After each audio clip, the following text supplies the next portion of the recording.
Es extremadamente sencillo encontrar personas que propagan desinformación en Internet. Son tantas que ya nos hemos acostumbrado, incluso se podría decir que lo hemos normalizado. Generalmente, esto lo hace gente que cree saber de un tema y suele compartir publicaciones con información cuestionable o errónea. Muchas veces considero que no vale la pena responderles a personas aleatorias en Internet. Vamos a ser sinceros, muy rara vez vas a hacer que cambien de opinión y suele ser una pérdida de tiempo. Pero al menos a estas personas se las podemos perdonar debido a que la razón por la que sueltan desinformación es producto de su ignorancia o de que han sido manipuladas previamente. Además, genuinamente creen en lo que dicen. En su defensa, no hay desprecio por la verdad. Y seamos sinceros, quizás nosotros también hemos compartido algo que no era del todo acertado o de plano era falso. Todo esto sin darnos cuenta. O sea que todos nos equivocamos. Pero, al menos para mí, existen casos en los que de verdad dan ganas de responderle a alguien que desinforma, y eso es cuando la persona en cuestión está plenamente consciente de lo que dice y sabe que no es verdad. Entonces eso lo vuelve un mentiroso. Y no solo miente, también omite información, la sesga, además de no brindar fuentes para sus afirmaciones. Ahora imagínate que esta persona no es alguien aleatorio en internet, sino que es alguien con alcance a muchas personas, que a momentos que estoy grabando esto rebasa 400,000 visitas en YouTube y cuenta con una sección de comentarios de gente que le cree las mentiras. Ahora imagínate que encima de todo esto, esta persona además es un periodista, y no uno pequeñito, sino uno que puede publicar en un medio grande, medio con una agenda ideológica determinada, partidario y quizás partidista. Así es, un periodista, alguien que su función es informar y termina siendo justo lo opuesto. Entonces en ese caso ya no solo me siento con ganas de responder, ya hasta me siento en la obligación de hacerlo. Así que por eso me abrí el canal y ahora estoy grabando este video. A lo que vinimos. Estoy hablando del artículo titulado ¿Es posible un Javier Milei en México? Por el periodista Fabricio Mejía Madrid para el medio sinembargo.mx. Esto a raíz de que Javier Milei ganó las elecciones primarias en Argentina. El artículo lo empieza con la siguiente frase.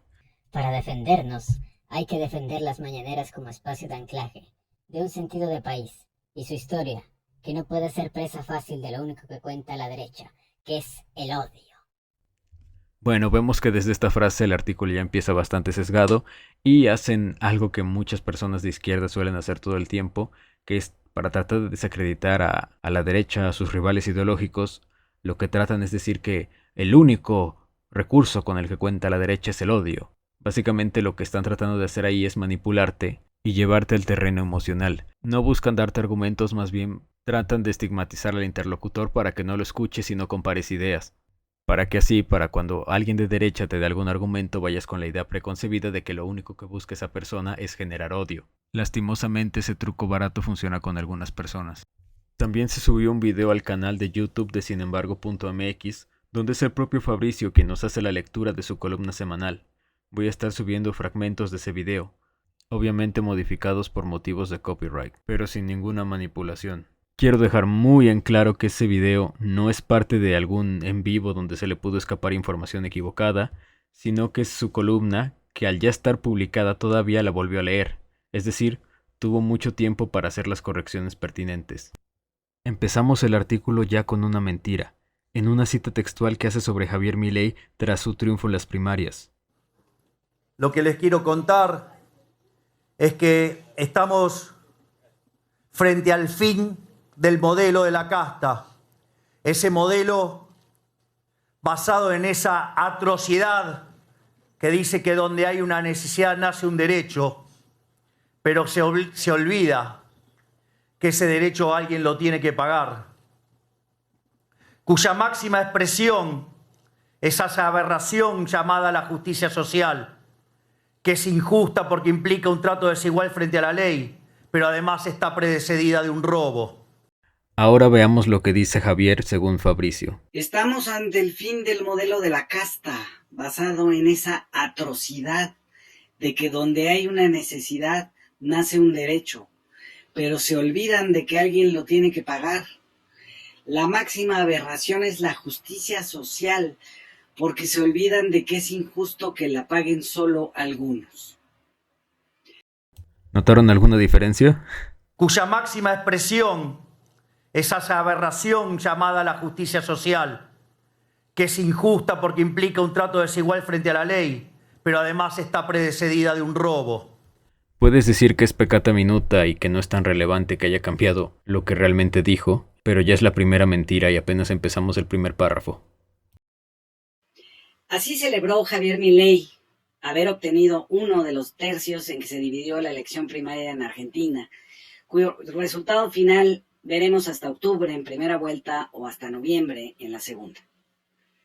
Milei, respaldado por la red Atlas de los Estados Unidos, financiada por la farmacéutica Pfizer, las petroleras Shell y Exxon, la cigarrera Philip Morris y la de productos de aseo personal Procter & Gamble. Lo de la red Atlas es lo más extenso del artículo. Él no deja ningún tipo de fuente para las afirmaciones, así que investigué por mi cuenta. Más adelante les voy a compartir lo que encontré. Es bastante curioso. Esa red, que ha impulsado a Jair Bolsonaro en Brasil, a Guillermo Lasso en Ecuador y a José Antonio Kast en Chile. Quien dirige Atlas para América Latina es el primo de Ricardo Salinas Pliego, Roberto Salinas León, quien está asociado a la fundación de la televisora TV Azteca. Su otro vínculo en México es la Feria del Libro de Guadalajara, que da cobijo a la Cátedra Vargas Llosa y a sus premios basados en la ideología de las obras. Milei, junto con Kast, Lasso, los Bolsonaro, unidos a Steve Bannon, Donald Trump y el partido fascista Vox de España, asistieron, al menos de forma virtual, a la reunión de la ultraderecha en la Ciudad de México, Conferencia Política de Acción Conservadora, que lanzó al modelo Eduardo Verástegui como su candidato a la presidencia, quien después lanzó una película contra el abuso infantil que se vino abajo cuando su productor fue arrestado por secuestro de menores. Quiero aclarar que en el artículo no vamos ni en el segundo párrafo. Apenas termina el primero y lo cierra igual con mentiras. Vamos a empezar desmintiendo lo más sencillo y más evidente. En primera, la película Sound of Freedom no se vino abajo. Era tan sencillo como revisar que ya tenía prevista su estreno para finales de agosto en grandes cinemas como lo son Cinépolis y aquí en México. Entonces, ¿cómo puede decir que la película se cayó si tuvo una excelente recaudación en Estados Unidos y en México aún no se estrenaba? Muy simple. Está mintiendo y no fue capaz de proporcionar un solo dato que respalde su afirmación. Por cierto, en la sala a la que fui a verla estaba un 80% de capacidad y era un martes por la noche, así que estimo que va a tener una buena recaudación en México. Si ya vieron la película, cuéntenme su experiencia. Ahora sí, lo segundo y lo más importante. Este periodista menciona que la persona detenida era el productor de Sonido de Libertad. Otra mentira. La razón por la que muchos medios han tratado de desprestigiar la película es porque un sujeto llamado Fabián Marta fue acusado de secuestro infantil. ¿Qué tiene que ver ese señor con la película?, se preguntarán. Básicamente participó en el crowdfunding para el lanzamiento en cines de la película. ¿Qué es el crowdfunding? Es una estrategia que consiste en obtener fondos en línea para financiar un proyecto a través de las aportaciones de un elevado número de inversores. Las palabras clave son elevado número, ya que Fabián Marta participó junto a otras casi 7,000 personas.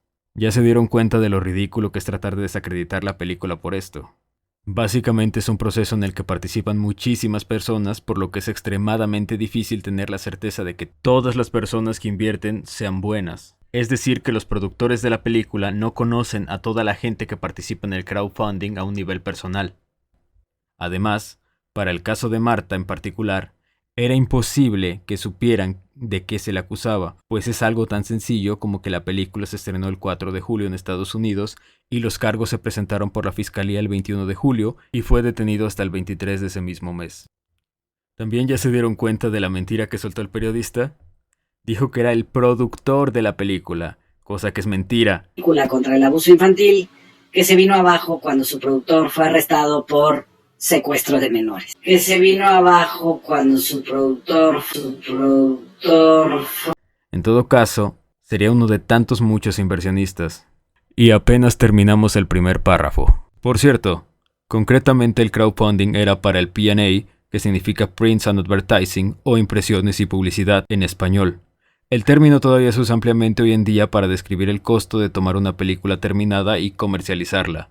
El propio Verástegui ya respondió todas estas acusaciones a un periodista igual de ridículo. Si no te interesan, tú vienes aquí a preguntar otra cosa porque quieres desacreditar el mensaje. Claro que sí, ni siquiera sabes,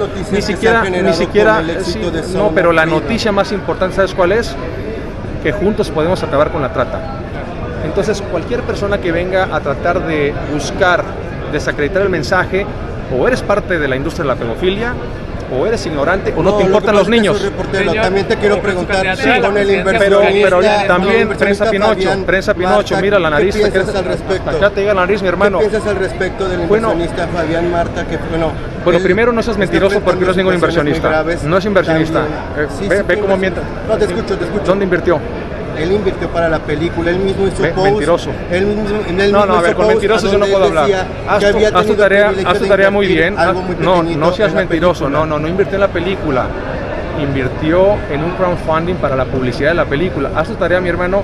No puedo hablar con mentirosos. Entonces, a ver, les hago adelante con ustedes. Porque a este señor no le interesan los niños. Este señor viene a mentir y seguramente trabajas en la industria de la pedofilia.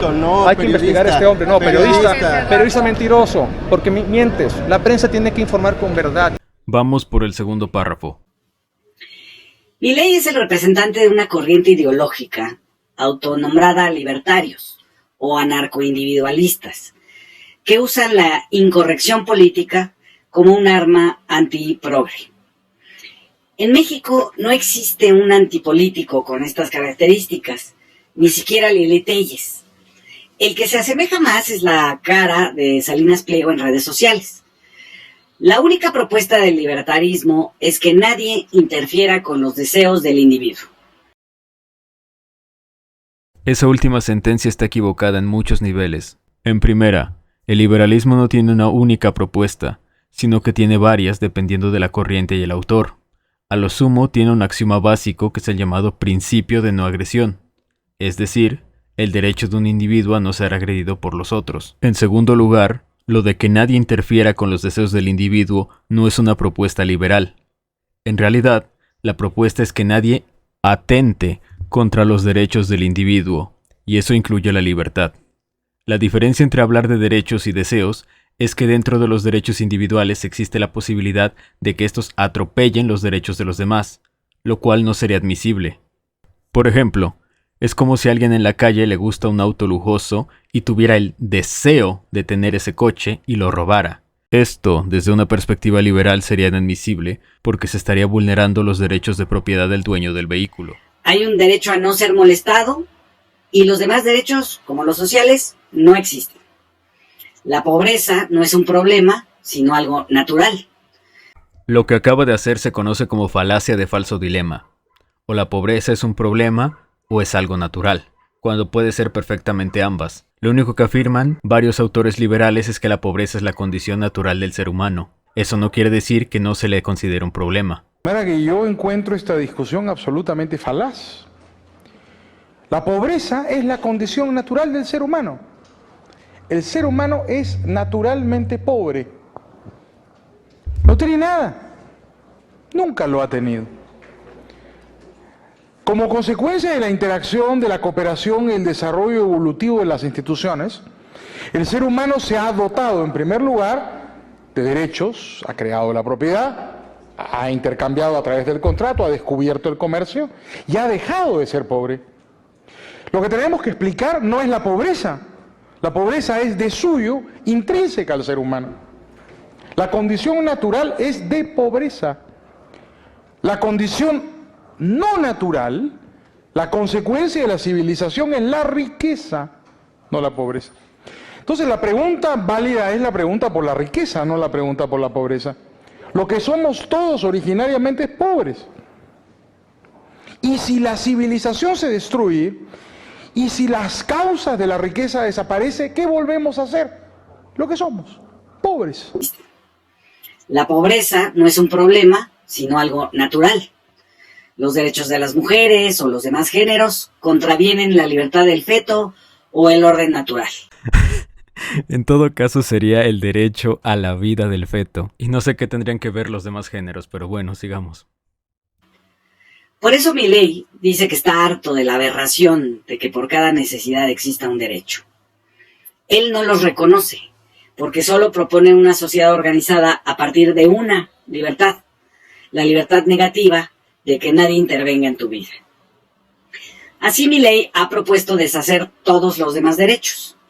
Por ejemplo, ha dicho, y esto lo tomo del ensayo de Pablo Stefanoni, el libertario peinado por el mercado del 2021, dice Milei: La idea es minimizar el Estado y el cero es parte del conjunto de la solución. Soy minarquista, mientras que el Estado se ocupe solo de la seguridad y justicia. Y soy anarcocapitalista, que cuando la tecnología lo permita, se elimine al Estado. Incluso en temas como seguridad y justicia. Todo será de dominio privado. Milei ha propuesto también que transitar por las calles tenga un precio para prescindir de la Secretaría de Obras Públicas y que el GPS o el Waze te digan cuáles calles puedes transitar con el dinero que estás dispuesto a gastar. Otra mentira. No es una propuesta, simplemente dijo que actualmente y gracias a las tecnologías las calles podrían ser privadas. Les dejo la entrevista para que no les digan y para que no les cuenten. ¿Con qué derecho, si tú no quieres pagar impuestos, vas a poder, por ejemplo, circular por las calles? ¿Vas a poder ir a un juzgado para que zanjen un litigio que tienes con un vecino? Pero digo, ¿y por qué tengo que tener, por qué la justicia tiene que ser pública? Digo, ¿por qué no pueden ser árbitros? Digo, ¿por qué no puedo elegir un árbitro? Digo, ¿por qué no? Digamos, mira, fíjate, esto es muy interesante. Por eso yo te digo, yo soy anarcocapitalista en términos dinámicos, aunque de corto plazo sea, digamos, minarquista. ¿Por qué? Por lo siguiente, vos sabés que durante los 80s en Argentina se discutía si las calles podían ser privadas. Entonces había toda una discusión. Ahora el problema, ¿cuál era? Un problema de índole tecnológico. Hoy tranquilamente las calles podrían ser privadas. ¿Acaso cuando vos pasás por una autopista no tenés un lector? Sí, claro. Bueno, entonces digamos, o sea, vos tranquilamente podrías instrumentar un sistema de lectura donde las calles pueden ser privadas, ¿sí? Donde cada uno se encarga de su calle, digamos, y eso le genera ingresos, ¿sí? Digamos, y podría ser directo. Y el GPS hasta te podría decir, usted va a tomar este camino, le va a costar tanto, y si vos querés también le puede decir, digamos, bueno, mire, este está en mejor estado, otro está en otro estado, lo que fuera. Es decir, mira qué fácil que puede ser, o sea, podrías tener calles privadas. Es decir, entonces esta discusión, digamos, que era teórica en la década del 80, hoy es absolutamente posible. Por eso yo digo, yo soy anarcocapitalista en términos dinámicos y filosóficos, aunque en términos estáticos reconozco que puedan existir restricciones, por lo tanto, digamos, entiendo algunas soluciones como soluciones de corto plazo. Así, se infiere, las mejores calles serían las más caras. No necesariamente. Es muy probable que haya propietarios que intenten crear buenas calles, calidad y precio para competir con las otras y que más gente decida que es mejor transitar por su calle. Durante la pandemia, Milei se opuso a las medidas de restricción, argumentando una vez más que iban en contra de la libertad personal. Pues sí lo iban. De hecho, fue de los que negó que existiera el COVID-19. Falso, nunca lo negó. Adjunto las capturas de la búsqueda con inteligencia artificial y además en su libro aparece que no lo niega en la primera línea de su sinopsis. Se opone a cualquier cobro de impuestos, que califica de robo, para redistribuirlos entre los más pobres, porque para él, los pobres, además de ser naturales, son unos fracasados. Me da la impresión de que trata de confundir el hecho de que algunos liberales piensen que la pobreza es una condición natural del hombre con el hecho de querer normalizar la pobreza. Además de que eso último de fracasados no lo encontré de forma textual en ningún lado. Pero bueno. Javier Milei es un economista de la Universidad de Belgrano, en Buenos Aires, y dice que fue rockero y portero de un equipo de fútbol, como la mayoría de los argentinos. Se disfraza de superhéroe del videojuego Metal Gear, donde es un fabricante de armas y un nerd de las computadoras. Pero lo que lo distingue del resto de los neoliberales monetaristas, como en México fueron José Ángel Gurría, Pedro Aspe o Agustín Carstens, es que no proviene de la escuela austriaca de Hayek y von Mises, sino de un norteamericano oscuro que se autodefinió como reaccionario radical, Murray Rothbard. Aquí se ve que no investigó nada. De hecho, Murray Rothbard es uno de los principales exponentes de la Escuela Austriaca de Economía. Ahora, si se refería a que Milei no viene de la rama de la Escuela Austriaca de Mises y Hayek, no sé, me sale que es escritor pero redacta muy mal, entonces también se equivoca porque Milei sí toma influencia de ellos. ¿Sabes cómo se llamaba el último libro de Hayek? La fatal arrogancia. Este norteamericano que escribió sus libros básicamente en los años 70 y 80 del siglo XX, aunque tiene unos en los 90 cuando murió, cree que toda educación pública es adoctrinamiento. Rothbard basado. Y que deben ser los padres de familia los que definan qué escuela pagarle a sus hijos. Rothbard basado por 2. Suena un poco como Javier Alatorre y Salinas Pliego. Tampoco cree en los derechos sociales, porque no son naturales, sino impuestos por la coerción del Estado, que necesita financiarlos con impuestos. Vaya, no encuentro fallas en su lógica. Rothbard es el genio detrás de un argumento que el PRIAN usó en estos días pasados y que es una mentira flagrante, que el combate a la pobreza aumenta la pobreza, porque lo que hay que hacer con los pobres, según ellos, es castigarlos, no subsidiarlos. Ok, creo saber de qué artículo está sacando esta información. Lo sospecho de manera muy fuerte porque fue el primer resultado que me apareció en Google y conociendo lo poco que le gusta investigar a este señor, pues tiene sentido. Es el que dejo en pantalla. También les dejo el párrafo en pantalla para que comparen con lo que realmente dice. Pero en resumen, si subsidias un comportamiento se va a seguir repitiendo. Ah, y lo de castigar a los pobres no aparece por ningún lado. Tampoco da fuentes para dicha afirmación. Sospecho que también se lo inventó. El único que cree Rothbard es en la filantropía, es decir, la buena voluntad de la élite de deducir impuestos dando limosnas. Esto último es súper falaz hasta grados ridículos. En primera, la filantropía la podemos hacer todos. No hace falta ser de ninguna élite para ejercerla. De hecho, la RAE la define como el amor al género humano, capacidad que en teoría todos deberíamos poder tener salvo en casos de psicopatía. En segunda, la describe como limosna, lo cual aparte de sonar despectivo te da la impresión de que toda la filantropía consiste únicamente en sumas monetarias, cuando puedes ejercer la filantropía sin necesariamente aportar dinero. Pero bueno, no se le puede pedir peras al olmo.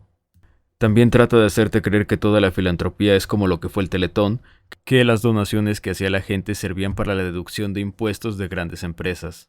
Mismo Teletón encabezado por Televisa, empresa que ha estado súper ligada a la politiquería y a las subvenciones estatales, cosa que ningún liberal que se respete estaría de acuerdo.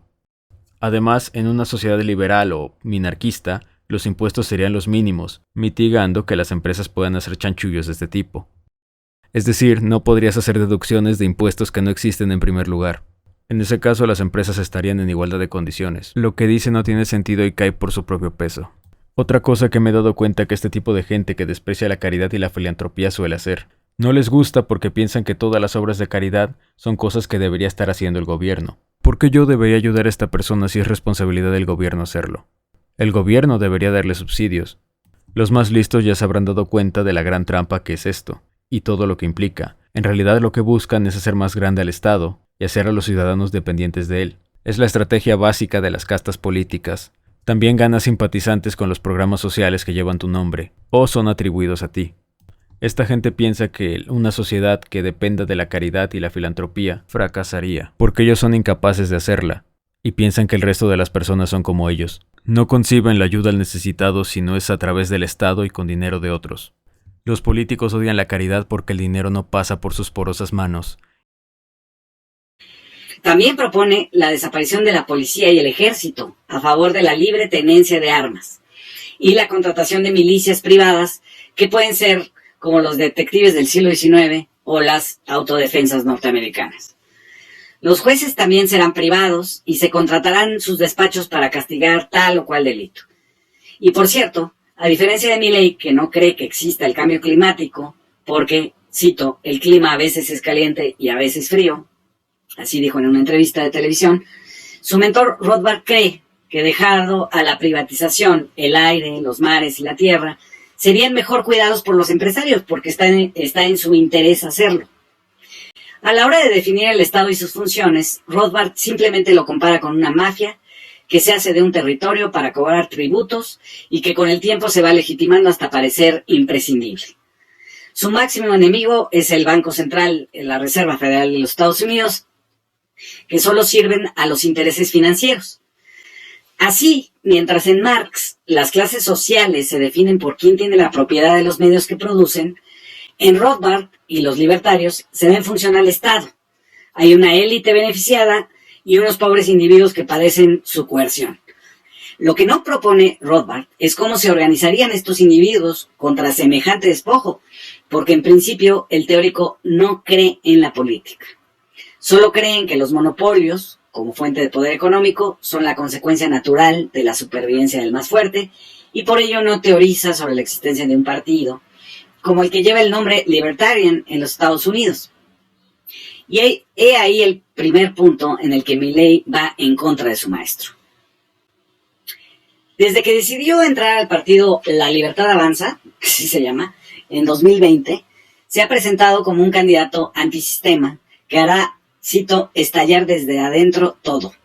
Y su propuesta de dolarizar la economía argentina y dinamitar al Banco Central, pues sí, tiene ese efecto. Quizá fue lo que vieron sus electores, que le otorgaron casi 7 millones de votos y 1/3 de la votación preliminar.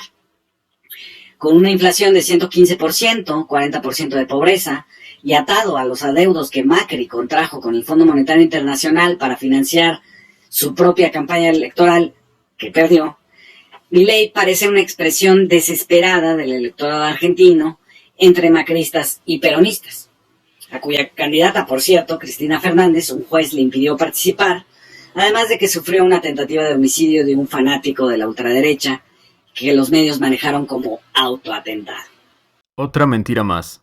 Como podemos ver en pantalla, estoy buscando el rango del 1 de septiembre de 2022 al 2 de octubre de 2022, que es un mes después de que supuestamente sucedió el atentado.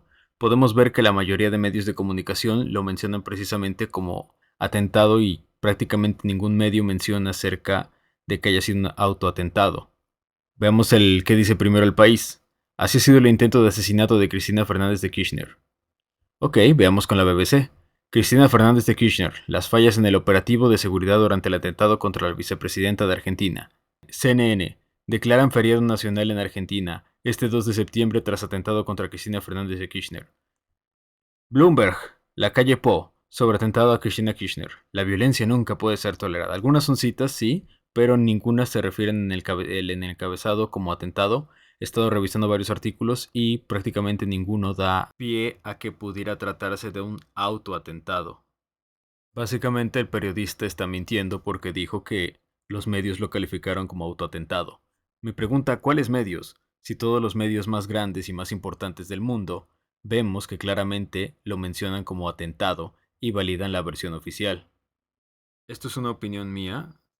Sí, yo no tengo problemas en reconocer cuando una opinión es eso, una opinión y solo estoy especulando a diferencia de otros. Pero para mí, el supuesto atentado a Cristina fue un absoluto paripé. Y mientras no haya evidencia palpable de la agresión como en el caso de Jair Bolsonaro, el cual fue apuñalado, yo voy a estar incrédulo. Pero hay algo más sobre Milei que lo hermana con Bolsonaro, Kast, Lasso de Ecuador y Vox de España, además de su financiamiento de la red Atlas de los Estados Unidos. Ya casi toco el tema de la red Atlas, lo prometo, falta poquito. Es la idea que comparte con Salinas Pliego de ser tan ricos que no necesites vivir en una sociedad. Los territorios que han fundado los libertarios en Somalia o en la frontera entre Serbia y Croacia, donde se supone que todas las transacciones eran en bitcoins y los propietarios llegaban a comprar pedazos para solo vivir sin la interferencia del Estado, tienen en común que han quedado desiertos tras algunos meses. En México, Anarcopulco, la comunidad que un conjunto de ricos norteamericanos fundaron en Acapulco, Guerrero, tuvo la misma suerte cuando se enfrentaron a que existían los narcos, ese monopolio privado que sería romantizado por Rothbard o Milei. En primera, no sé de dónde sacó la tontería de que los ricos buscan no vivir en una sociedad. De hecho, el punto de ser rico es que tu dinero valga en esa sociedad y lo puedas cambiar por productos y servicios. Si no hay gente que te pueda entregar esos productos y servicios, tu dinero también será inútil. Incluso si eres un rico maquiavélico y malvado, multimillonario, es una estupidez. Entonces no sé de dónde sacó esta idea. Lo de Anarcopulco, en primera está mintiendo. No es una comunidad, es más bien una conferencia y un evento anual. Este se me hace un tema tan poco relevante que ni siquiera lo voy a ahondar. El periodista está tratando de extrapolar este tema para decir que el liberalismo no funcionaría en una sociedad cuando solo se trata de una conferencia. Es tan poco relevante que dejo la captura de su perfil de Instagram, no para promocionarlo ni nada, sino todo lo contrario, sino para que vean lo insignificante que es esta conferencia que ni siquiera llega a los 10,000 seguidores en Instagram. También está de más decir que ni Rothbard ni Javier Milei apoyan organizaciones criminales de narcotráfico. De hecho, con estas afirmaciones el periodista tendría la carga de la prueba y debería dar fuentes a sus afirmaciones, pero por lo visto la de chambear no se la sabe. Ahora sí, por fin voy a hablar de la dichosa red Atlas, red que lleva mencionando todo el video. Lo primero y más importante a señalar es que no proporciona fuentes para ninguna de sus afirmaciones, así que me tocó investigar a mí. Primero veamos qué es la Atlas Network. Vamos a acceder a su sitio oficial y aquí podremos ver. Atlas Network Es una organización sin fines de lucro que apunta a asegurar para todos los individuos los derechos económicos y personales a la libertad a través de su red global de socios estratégicos. En su sección de preguntas frecuentes, nos aparece que esta organización también se le conoce como Atlas Economic Research Foundation, y Atlas Network simplemente sería un nombre comercial. Empecemos por desmentir lo más sencillo de desmentir. Vamos a ver a qué figuras de la ultraderecha apoya esta organización. Veamos. ¿A cuántos miembros del Opus Dei? Vamos a su sección Network y vamos a la parte de Latinoamérica. Veamos a cuántos alabadores de Trump, Bolsonaro, Kast y Vox de España apoya esta organización tan malvada. Ok. ¿Quiénes son los primeros que me aparecerán aquí? Ok. Oh, miren, Antonella Martí. Veamos qué dice de ella. Antonella Martí es la directora asociada de Relaciones Públicas e Influencer de las Relaciones en Atlas Network. Entonces debe ser alguien importante para esta asociación en Latinoamérica. Ok, nos menciona que tiene un podcast, que es la directora del Centro de Estudios para Latinoamérica en la Fundación Libertad en Argentina. Ok. Nos pone todo su currículum y veamos, también nos pone algunos artículos. Veamos qué dice el primero. Literalmente dice, liberalismo, no tiene nada que ver con la derecha. Ok, se ve bastante interesante este artículo. Hagámosle clic. Nos lleva a una entrevista de ella. Antonella Martí, el liberalismo no tiene nada que ver con la derecha. Básicamente le preguntan sobre un nuevo manifiesto antidogmático que incluye algunos textos, ¿ok? Vamos a ver una de sus respuestas primeras. ¿Qué es lo que dice? Ser liberal no es solo defender la libertad económica, tiene que ver con algo más subversivo. Por eso en el libro tocamos con mucha distinción entre conservadurismo y liberalismo, que se suelen ver como miradas semejantes del mundo, cuando en realidad tienen muy poco que ver. Muy poco, quizás nada. Muy poco, quizás nada. Los liberales estamos por las libertades individuales. Queremos debatir la legalización de las drogas, que en América hemos sufrido mucho por la fallida guerra contra las drogas. Debatir el feminismo liberal, la inmigración como un derecho humano, las libertades sexuales. Ok, sigamos viendo qué más tiene que decir Antonella Martí sobre la derecha. A fin de cuentas es el título del artículo. La nueva izquierda no ha conquistado el poder en Europa, pero ha tenido éxito marcando los temas del debate público. Le preguntan. Responde, sí, pero la nueva derecha también lo tiene. Consigue que hablemos del inmigrante como una amenaza, de una idea de familia que solo sirve si es mamá, papá e hijos. Es el eje derecha-izquierda el que marca el debate. Y el liberalismo no es eso, no tiene nada que ver. Tampoco con la derecha, que ha sido enemiga de la vida, que impuso tantas dictaduras. Vale la pena mencionar que esta malvada ultraderechista del Opus Dei está a favor del aborto también. Bueno, hay que admitirlo, no tiene mucho que ver con lo que típicamente asocias con el conservadurismo y con la derecha, pero todavía apoya a Donald Trump, a Vox, a Bolsonaro, a Kast, a Porfirio Díaz, ¿verdad? Todavía los apoya, después de todo, la financia la Red Atlas, ¿verdad? Buenos días, Santiago. Sí, efectivamente, como lo decís, el día de ayer escuchamos las posturas que prácticamente se esperaban, ¿no? Respecto de los mandatarios que fueron oradores en este marco del aniversario número 75 de las Naciones Unidas. Vimos dos ramas claramente divididas, esta tensión de la que también hablabas al principio. Por un lado, escuchamos a estos dos mandatarios internacionales que claramente representan ese populismo de derechas, el corrosivo nacionalismo, muchas veces la soberbia. Ellos son, por supuesto, Bolsonaro y el presidente Donald Trump.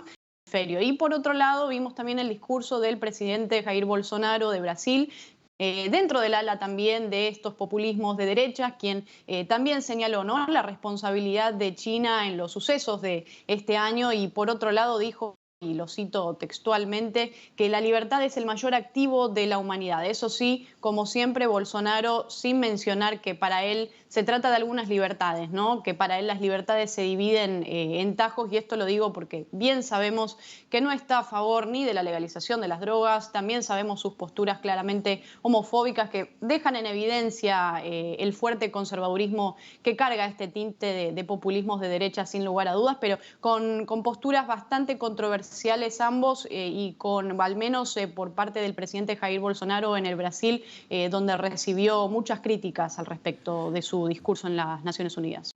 Creo que para este punto queda muy claro por qué lo que dijo el periodista es una estupidez. Eso de que la Red Atlas es lo que hermana a Bolsonaro, a Trump, a Kast y a Vox. Cabe mencionar que el periodista tampoco proporciona fuentes sobre de que esta red haya financiado a todos esos políticos. Y si vemos también este artículo de Antonella Martí, es claro que ella no apoya a los grupos de derecha de ningún tipo, especialmente a los que se denominan conservadores. De hecho, una de las razones por las que sectores conservadores, de derecha e incluso liberales critican a Antonella Martí y a Gloria Álvarez, que suele ser con la persona con la que realiza conferencias y comparte discurso, es que precisamente sus posturas son demasiado progresistas. De hecho, también ambas han sido bastante críticas con Donald Trump y han apoyado la despenalización del aborto. También han sido muy críticas con la religión católica. Con esto se le cae una de las mentiras al periodista, que es que la red Atlas está hecha para apoyar a Bolsonaro, a Trump, a Kass y a Vox. Y sí, también se le cae la mentirota de que esta es una red de la ultraderecha, porque como hemos visto, muchos de sus participantes tienen posturas que se les consideraría incluso progresistas.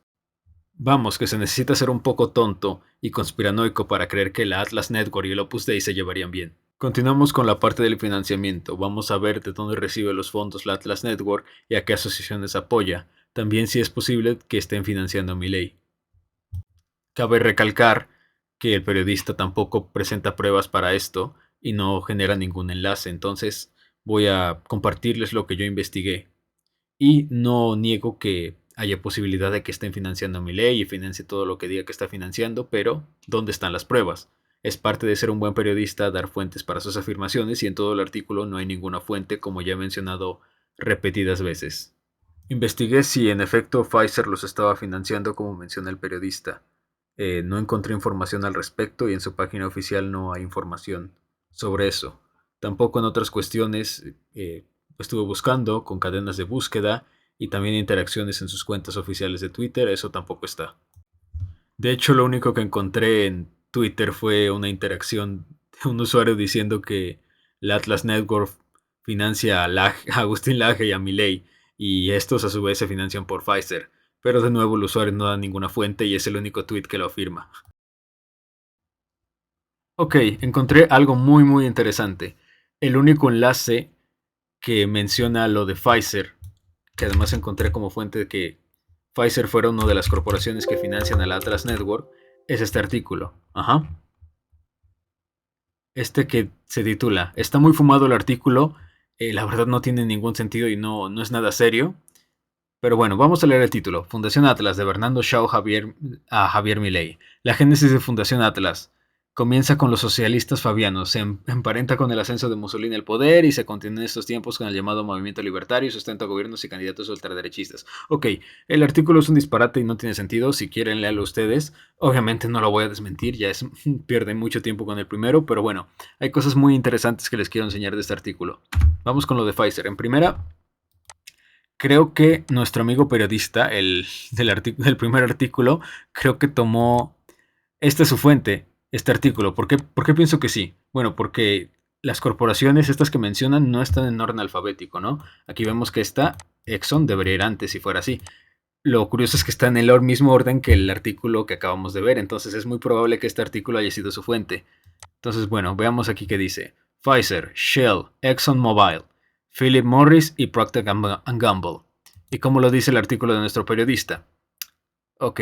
Respaldada por la red Atlas de los Estados Unidos, financiada por la farmacéutica Pfizer, las petroleras Shell, Exxon, la cigarrera Philip Morris y la de productos de aseo Procter & Gamble. Ok, vamos a ver de nuevo. Pfizer, Shell, ExxonMobil. Ok. Pfizer, Shell, Exxon. Y luego Philip Morris y Procter & Gamble. Philip Morris y la de productos de aseo personal Procter & Gamble. Está en el mismo orden, probablemente lo tomó de aquí y prácticamente no cambió nada. De hecho, no sé si podría considerarse plagio de este artículo, pero bueno, qué vergüenza plagiar este artículo. Y lo interesante de acá es que este otro artículo tampoco tiene fuentes. O sea, no digo que no seas como ellos dicen. Puede que sí, puede que yo sea el que me esté equivocando, pero vamos, es de periodismo, ellos tendrían que estar dando esas fuentes. Aquí vemos en todo acá que no es un hipervínculo esta parte, no hay el clásico numerito del enlace. Acá en la sección de abajo no hay más fuentes. De hecho hay otra noticia de Milei, pero bueno. Qué vergüenza. A ver, vamos a buscar aquí en la barra de búsqueda, control F, vamos a buscar fuentes. No hay fuentes acá. Ok, muy mal. Pero esto es aún más... esto es peor porque está mal enfocado el artículo. ¿Ven este logo morado de acá? Este es de la Fundación Atlas para una sociedad libre, ¿ok? Este es el logo moradito. Y básicamente este logo es de otra fundación. O sea, lo que estamos checando nosotros era el de Atlas Network, ¿sí? Este sería... a ver. Es el que tiene este logo de aquí blanco de Atlas Network. Esa es la que estábamos hablando antes. Esta es la Fundación Atlas. Las dos llevan Atlas y puede ser confuso. Supongo que es... bueno, no, en realidad no es por la obra de Ayn Rand, pero bueno, ambas son Atlas, lo cual puede que se les haya confundido por ellos, pero sí, es un error garrafal. O sea, se están haciendo bolas en este artículo y es probablemente el que sirvió de fuente para el artículo de Fabricio que estamos criticando esta vez. Esta es la Fundación Atlas, ¿sí?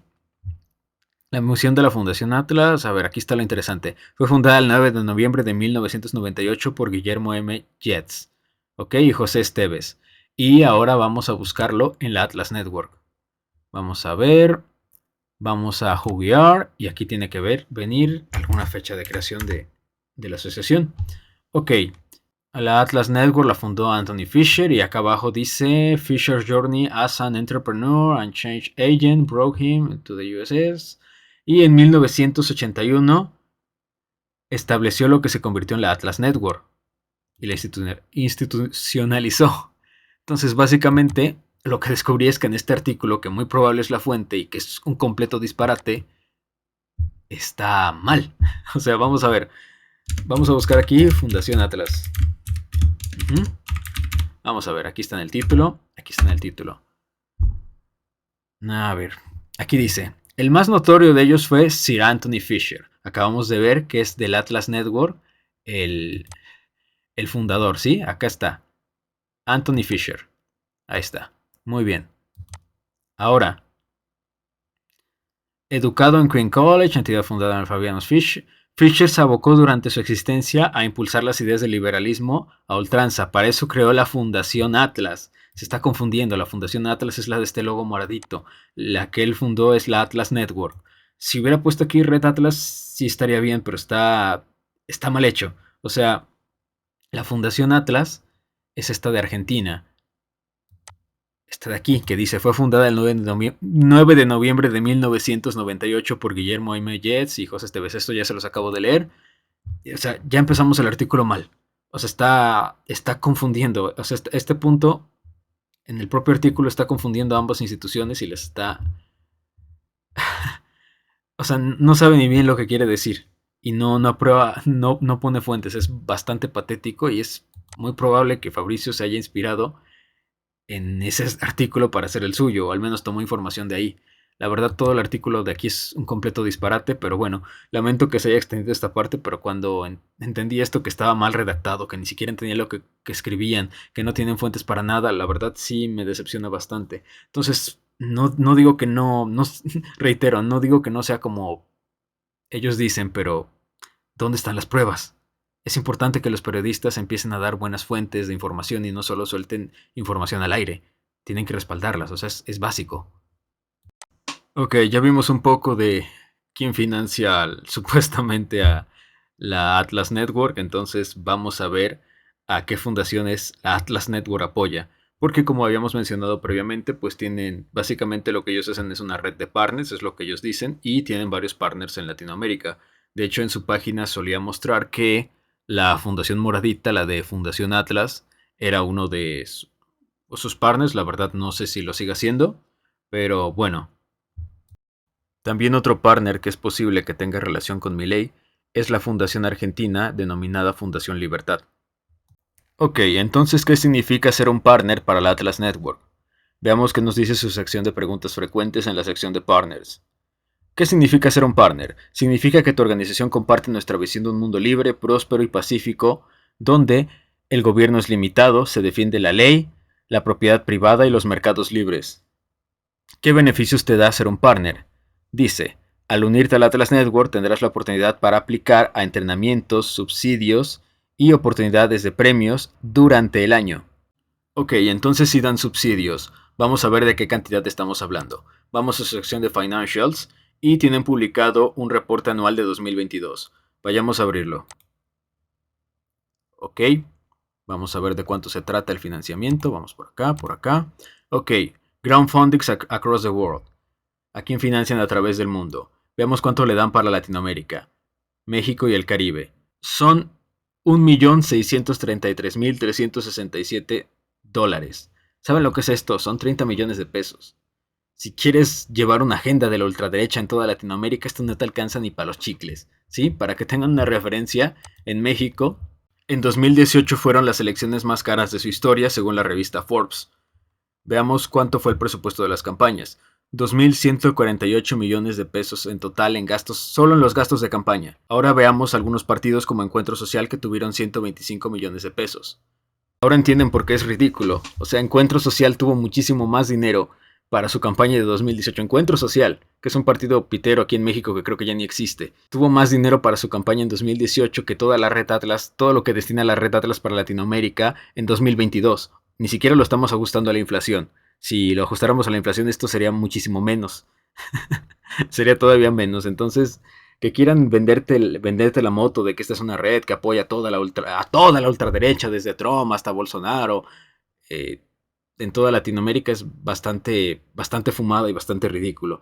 Son muy pocas las cantidades que dan. Y sí, entiendo que estos son los datos oficiales. Puede que nos estén mintiendo, pero aquel que quiera afirmar eso tiene la carga de la prueba y decir que por qué este dato es falso y tener alguna fuente que diga lo contrario. Fuentes serias, no de foros izquierdistas conspiranoicos, cabe recalcar. Y ahora que lo pienso, creo que tiene más presupuesto 2 videos de MrBeast que todo lo que destina la Red Atlas a Latinoamérica. Y el presupuesto del Partido Encuentro Social era solo el presupuesto oficial. Lo digo para las personas que sepan, las personas que salen en esta foto. Lo único que he encontrado es que Milei, en efecto, sí recibió un premio de la Fundación Atlas. La Fundación Atlas, no la Atlas Network. La Fundación Atlas es la moradita de Argentina que ya les había dicho. Y por más que estuve buscando en su sitio web, no encontré si este reconocimiento recibía adicionalmente alguna suma de dinero. Y hablando del sitio web de la Fundación Atlas, está espantoso, parece que fuera hecho con tecnología de 2005. De hecho, creo que sí les hace falta el presupuesto del Atlas Network. Y entonces veamos qué tienen que ver con ellos. Veamos en misión, visión, historia y reconocimientos. Vamos a ver. Desde su nacimiento, Fundación Atlas se consolidó como un líder de segmento, siendo premiado con el Templeton Freedom Award de 2005 otorgado por la Atlas Economic Research Foundation, a.k.a. Atlas Network, y Templeton Foundation en 2008. En 2008 fue cuando recibieron un premio. Ok, entonces lo que tiene que brindar el periodista son fuentes confiables de que en efecto Milei está recibiendo dinero de la Atlas Network a través de alguno de sus partners, y además de que esta es una cantidad significativa como para llamarlo una red de la ultraderecha y que no sea un presupuesto pequeño como lo acabamos de ver. Si no, estaría completamente exagerando las cosas y distorsionando todo. Y no digo que no, pero de nuevo, ¿dónde están las pruebas? De hecho, la falta de pruebas y fuentes en artículos y papers de izquierda que hablan sobre la Network Atlas es evidente. De hecho, los pocos papers que encontré acerca de este tema de izquierdistas son los siguientes. Un autor que comparten es Camila Feix Vidal en ambos. Tomemos como ejemplo que nos habla de la supuesta hegemonía y colonialismo pedagógico que supuestamente realiza la Atlas Network, para repensar las relaciones internacionales desde una perspectiva neo-gramsciana y marxista.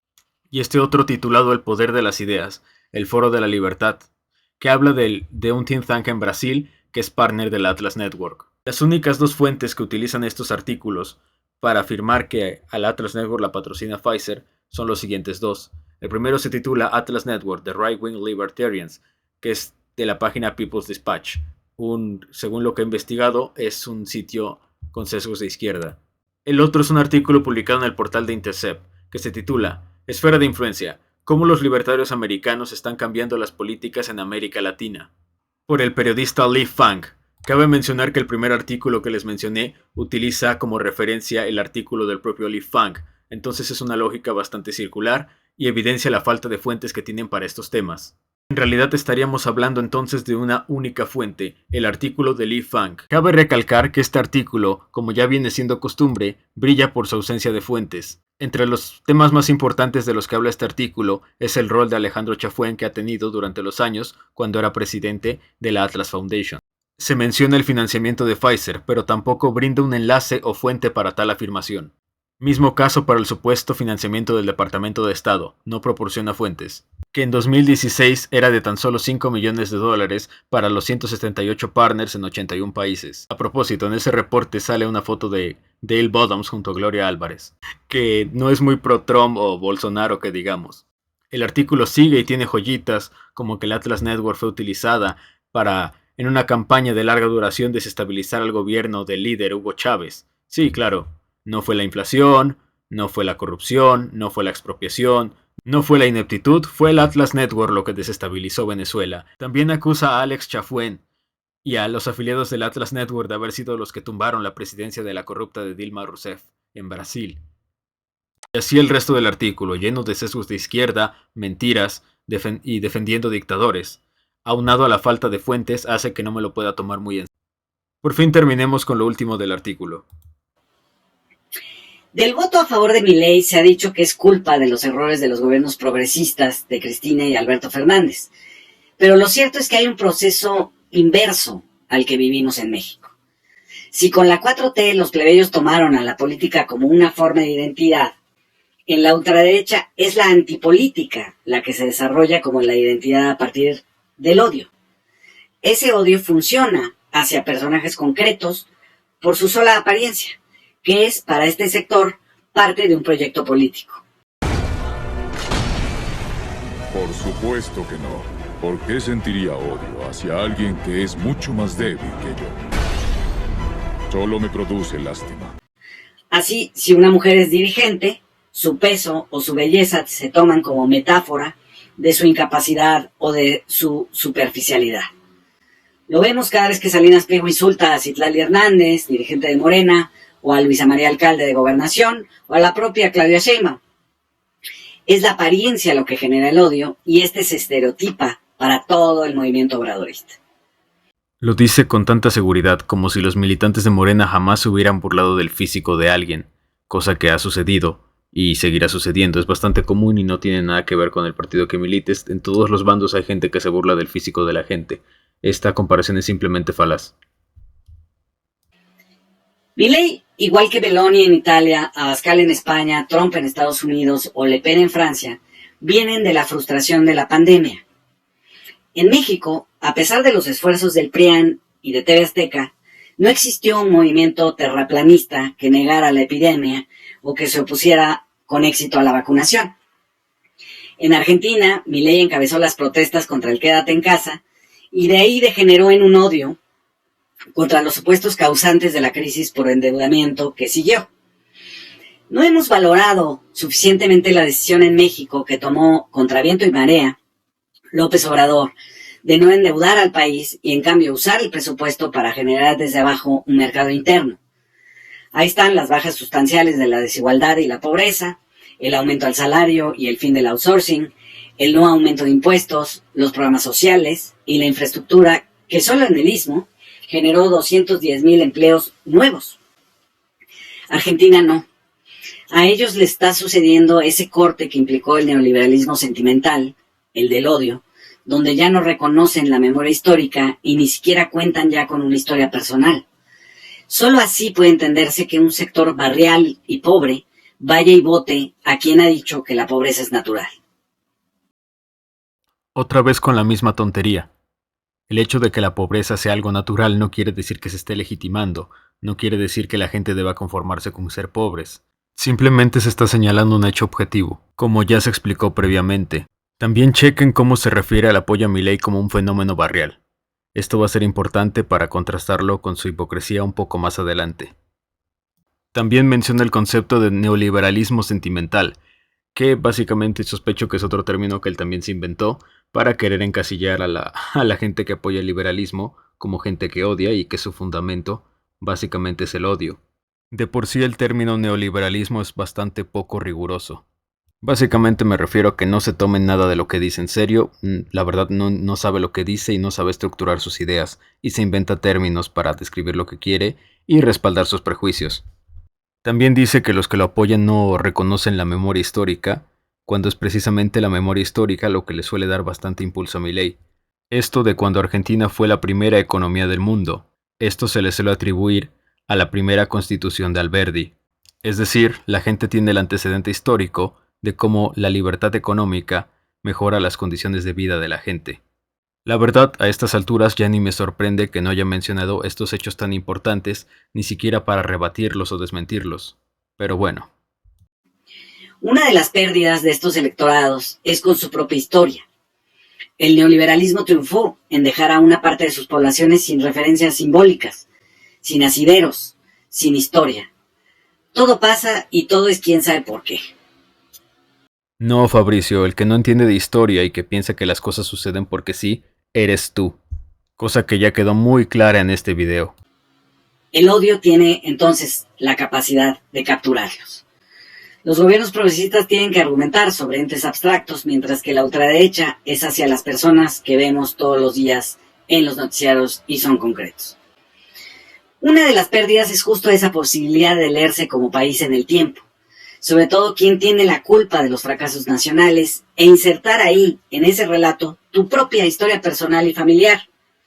El Fobaproa y la pérdida de los ahorros en 1995, o la inmigración forzada, la violencia generada por Felipe Calderón, y eso que les molesta tanto a los del PRIAN, los fraudes electorales de 1988 y 2006. Ok, primero y lo más importante, no hay ningún liberal que se aprecie y se respete que apruebe al Fobaproa. El Fobaproa fue de las medidas más colectivistas, más estatistas y más arbitrarias que pudieron haber existido. Básicamente, fue convertir deuda de la banca privada en deuda pública. Esto lo menciono particularmente porque este tipo de gentes, de manera maniquea, llaman al periodo de Salinas y a Zedillo como el periodo neoliberal, y lo etiquetan falazmente como neoliberalismo. Neoliberalismo es la palabra clave para hombres de paja. También menciona la violencia generada por Felipe Calderón. Es cierto que durante el sexenio de Felipe Calderón aumentó la violencia y los homicidios. Lo que también me gustaría que acotara es que el sexenio de Andrés Manuel López Obrador ha sido también uno de los más violentos con mayor número de homicidios. Ese detallito se le escapó por razones obvias. Otra cosa, para este punto ya es muy difícil comprarles la narrativa del fraude de 1988 cuando tienen a Manuel Bartlett, apoyado y respaldado por el presidente como director de la CFE. En Argentina, la generación Centennial se aferra a Milei porque es estrafalario y dice que su pelo lo peina la mano invisible del mercado. Así de vulnerables y desprovistos. En México, López Obrador ha proveído de un horizonte de sentido a los plebeyos, en buena parte a través de las mañaneras. Cuando apoyan a Milei es un fenómeno barrial. Cuando apoyan a Andrés Manuel, son los plebeyos, el pueblo bueno. Por eso es tan importante, de hecho crucial para la derecha, el poder quitarlas o al menos acotarlas, diciendo que el sistema público de radio y televisión no puede hablar de la 4T o que el presidente no puede ni mencionar a la senadora X.